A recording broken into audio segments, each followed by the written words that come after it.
Case study of botched executions.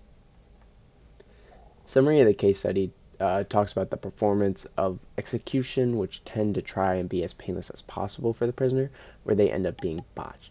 The typical outcome of these executions end up being the same or similar, meaning the prisoner does end up dying. But in these botched executions, they end up having prolonged pain and suffering, in which the execution may even fail, so they have to do it again on another day. In any case, botched executions can be very gruesome and miserable things to endure.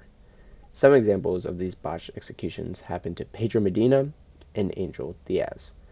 Both of these people had different styles of execution, and they both had human input that caused them to suffer more.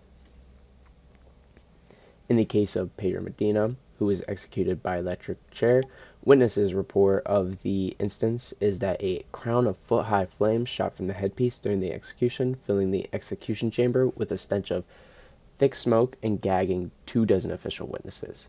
They found this occurred due to an improper use of a sponge, which is designed to conduct electricity through the body, but rather due to the improper placement or usage of the sponge. That did not happen, so flames occurred, which caused it to fry the body slash cook them, which caused the smoke and dozens of official witnesses to gag. For Angel Diaz, they were executed by lethal injection. Lethal injection is usually botched by having difficulty finding a vein for the lethal drugs, which can cause the inmate to be repeatedly stuck by needles. In this scenario, they poke the needle all the way through the vein. This caused the drugs to be injected into the soft tissue rather than the vein, which caused the drugs to take 34 minutes to stop their heart. I looked it up. On average, lethal injection takes around 5 to 11 minutes to end someone's life, and the 11 minutes is on the high end, but just to give you a comparison of how much longer it did take. But this gave enough time for the anesthesia, which they do give the prisoners so that they don't experience the full pain, to wear off, and they experience all of the pain. Some questions to this is, does the treatment that Medina and Diaz receive constitute cruel and unusual punishment? If not, what would it take for a punishment to qualify as cruel and unusual?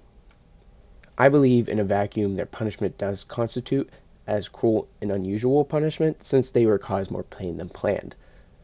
Although, I did say in a vacuum, due to the fact that I do not know what they did to be put in this position, and their argument can be they deserved the pain. But using Kantian ethics, you're going to have some respect for that person and think it is wrong for them to suffer. But if you do not believe it was cruel and unusual, I can understand it by using the reasoning I said above.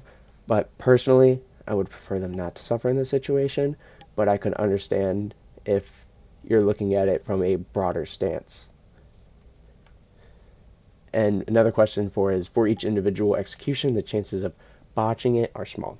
But over time, the chances that some execution or other will be botched and that a prisoner will endure extraordinary suffering is very high, a near certainty. There have been dozens of botched executions since 1979. Does this fact affect how you think about the moral permissibility of the death penalty? Why or why not? I believe, like in most things in life, there is not a yes or a no. It's obviously a mix. I do not think of these moral implications of someone suffering, and I do think it is immoral for them to suffer, but I also think that since they are being sentenced to death and being executed, they must have done something to warrant this. I believe the utilitarianism idea that there's a bad person who most likely did things for this to occur, and them dying can be the best outcome. So in the end, if them suffering is a part of it, it may be obviously it's not something you want, but it could be the best outcome for society. So therefore, it can be moral. People who would disagree with this idea probably would think just the main line of killing is immoral, but my response, like I mentioned above, the probability they did something equal or worse, this could very well be the best outcome for society as a whole. The other insights and more of my conclusion to this is that this is a moral gray area because there are no right or wrong answers about these ideas.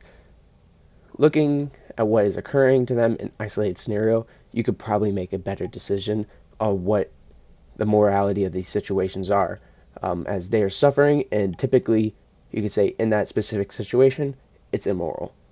But including all the outside factors that led up to these moments really affect how you see this as moral or immoral, and you could think of it as like the utilitarianism side of it, and saying that this could be the best outcome for the society, and therefore it's moral. This could be the best outcome and cause the most joy.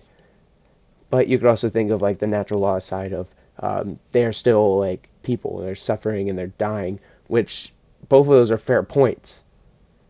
It's just whether what you think in the situation, and they are both very valid ideas of thinking of this, and it's just two different sides of the coin. So there are no right or wrong answers, and it's going to be a conversation for ever.